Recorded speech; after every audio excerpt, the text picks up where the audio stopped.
Okay, well, Taylor Peters is ready. So let's start with Taylor in financial literacy.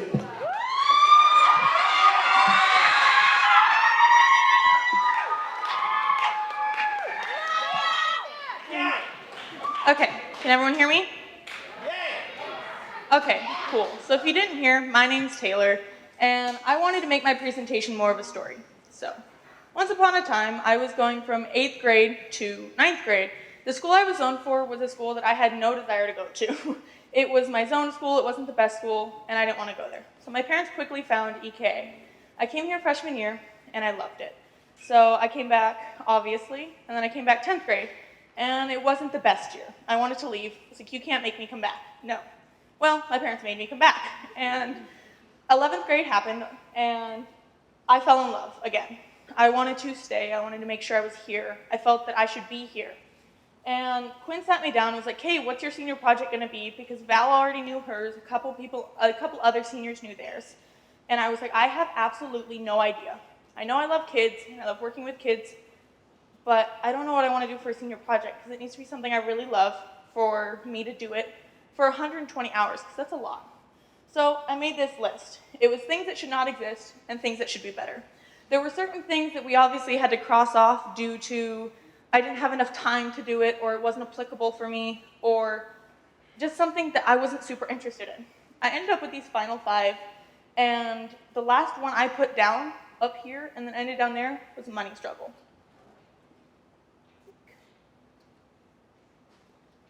Go. There it is. Okay, so my final senior project had become financial literacy. Financial literacy is something that's incredibly important, but we'll get to that. So, the reason I chose it is in 2008 there was a recession. 1.2 million homes were lost in the United States, and 8.7 million Americans lost their jobs. That's a really big thing, obviously. A lot of people went through it. A lot of us remember it because we were old enough to remember, but not old enough to understand what was really going on.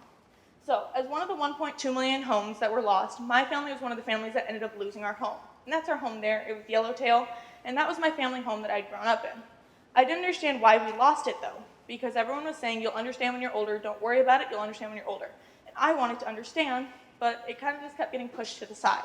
So, when I had the chance to finally learn and understand what everything was about, I took it, and I took financial literacy. So, financial literacy is the management of money and the financial decisions. So that comes with budgeting, retirement, all of the above when it comes to money. And why is it important? Because no matter who you are and what you're doing in your life, you're going to handle money. You're going to get a job, and you're going to work for it, and they're going to give you money. And then you need to figure out how you're going to budget it, how you're going to manage it, and how you can make sure that when you're older, you're going to be able to retire, and you're going to be able to be set for retirement when you grow older. And not only with that, I wanted to make sure kids realized how important it is and why it's important. And I wanted to know what I could do. So my goals, I wanted to teach students. I wanted to introduce you guys to what financial literacy is and why it's important. Because a lot of the times it's not taught anymore, and everyone just says you'll learn it when you're older. But I'm 18, or I'm almost 18, and no one ever really taught me. So I had to kind of teach myself. I wanted to throw an event. I wanted to do something that people were going to be interested in, and something that people could have fun at. But when it comes to money, unless I'm giving you free money, you guys probably wouldn't have wanted to come, so I had to figure it out. My last goal was to graduate. Graduating for me is an incredibly big deal because all through middle school I had people telling me that I was dumb and I couldn't do it, and I wanted to be able to prove them wrong. So, my seminar.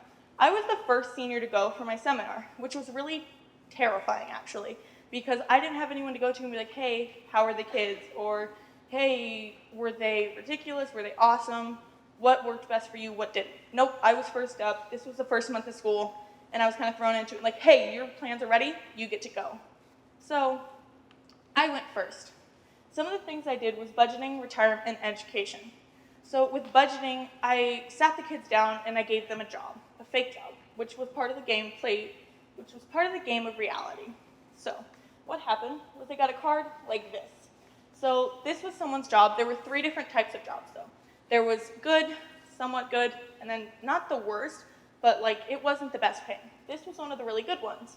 So luckily, this one had medical insurance, there was a monthly pay, but a lot of things kids don't realize is sometimes, obviously, taxes are taken out, and that's your end result, which is honestly a lot less.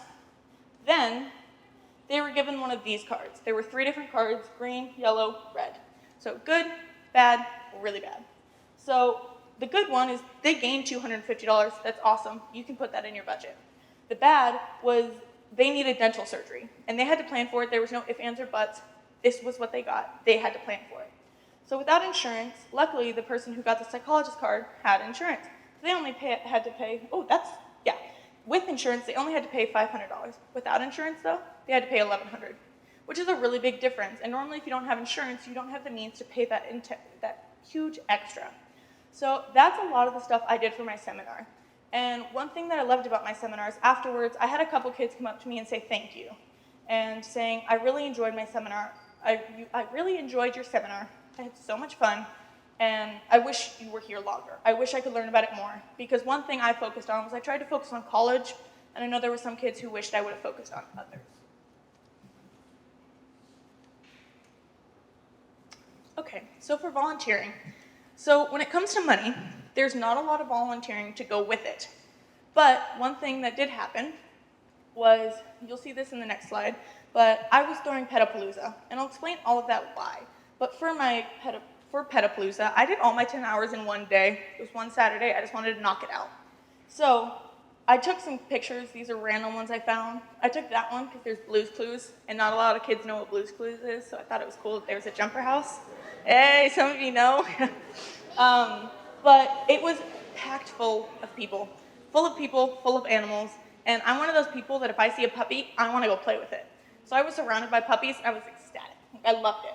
This one is a canine dog. So they had a bunch of canine dogs come in and kind of show what they could do. And that's, if you can't see it, is there a laser?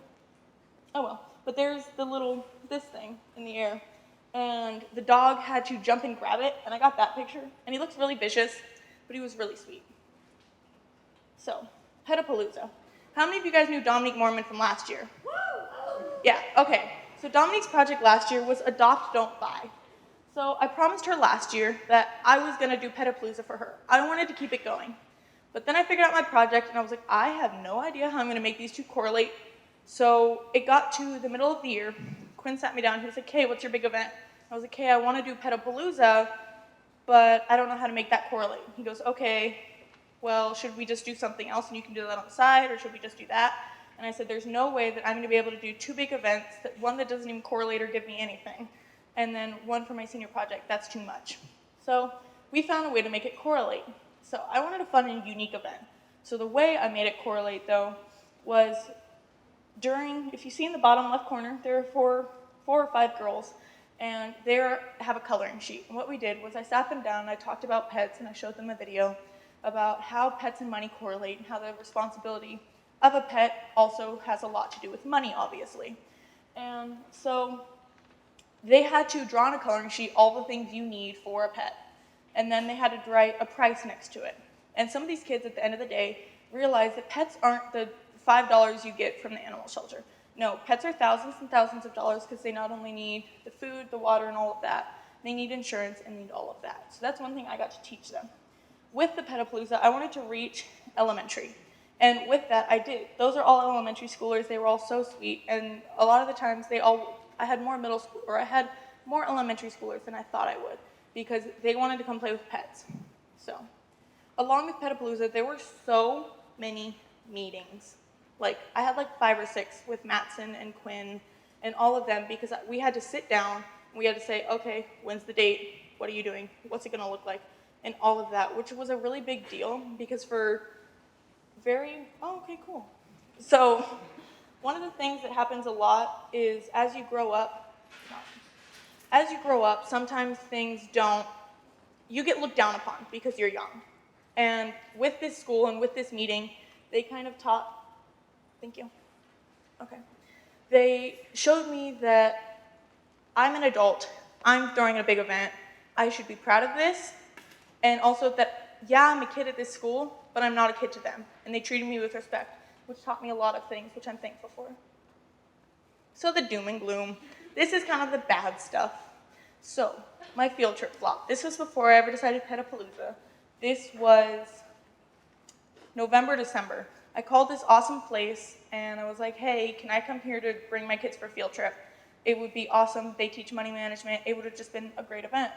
And they were like, yeah, totally. And I was like, awesome. When can we set up a date? They're like, well, we're booked for the entire thing. So unless we can call you a day ahead and say, hey, your kids can come tomorrow, we can't do it.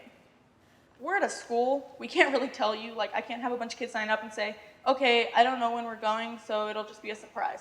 That's not how it works. I wish it did.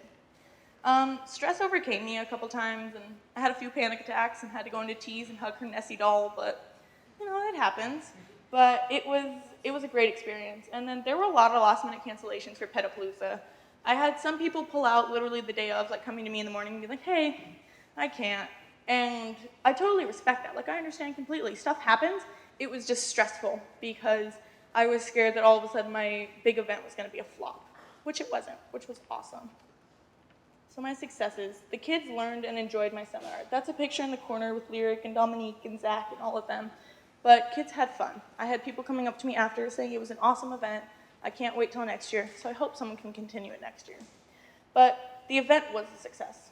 The kids learned at the seminar. Those are the overall things I wanted to achieve. I wanted kids to really understand financial literacy, and I really wanted them to have fun along with doing it, which they did. And also, I had fun with it. I got to learn a lot of things, and I got to do stuff that I didn't think I was going to be able to do. Oh, cool. Okay, so the lessons learned. I'm not Superwoman, but that's okay. So a lot of people don't know this, but after Palooza, I went out with some friends, and then I went home. I got home at like 11:30, and I was like, okay, I'm tired. I'm going to sleep. I slept for like 20 minutes, and I woke up with a terrible pain in my chest. I ended up in the emergency room. They said it was just a really bad panic attack because I was pushing myself too far. I'm not Superwoman. Every once in a while, I need to take a break, which I wasn't. I was pushing myself to my breaking point, and I broke, and that's okay. I have emotions, and it's okay. Mick Ivor was the one that taught me this, which I'm really thankful for, and she taught me that my emotions are justified. And when I freak out and have a crying fit, that's okay. When I'm happy as can be, when the world is falling down upon me, that's okay. And to have emotions, to be okay with that, and to kind of accept that and not hide everything. The last thing is to take things one step at a time and don't overthink it. This is something Quinn taught me, and I'm very thankful for, because I would make a to-do list that was an entire page, and I would stare at it, I'd have a panic attack, and I'd cry, and I'd be like, I don't know how I'm going to do this. And he said, take it one step at a time. Put it in order of what you need to do, and then do it in that order. And that really helped me. I was able to complete Palooza with Mama Matson at the end coming to me and saying, you did an amazing job.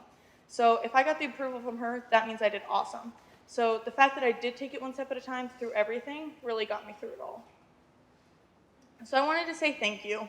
Thank you to the people who just gave me your time. This is a quote from Dan Zadra, and he said, you gave me your time, that is the most thoughtful gift of them all. One thing Quinn says is, time is everything. No matter who you are, what you're doing, you obviously have time, and you're choosing how to spend it. You're sitting here listening to me right now, which I'm thankful for, or those of you who came out and helped me with my event, or came to my event, or sat through my seminar, or listened to me at night when I was stressing out about it, all of it. Thank you, because for me, time is one of the most valuable things ever, because you only get so much of it, and the fact that you guys even spent a second to sit here and listen is huge, so thank you. So, and she lived happily ever after.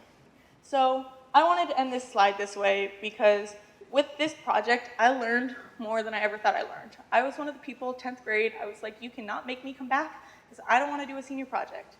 And I'm so glad I came back because it's taught me so many things. It showed me that someone who thinks that they can't do a lot, I was able to do all of this, not by myself, but with the help of others. And it also showed me that I don't need to do everything by myself. And financial literacy was something that I never understood. And the fact that I understand it now and I got to teach other people about it was amazing. So, thank you.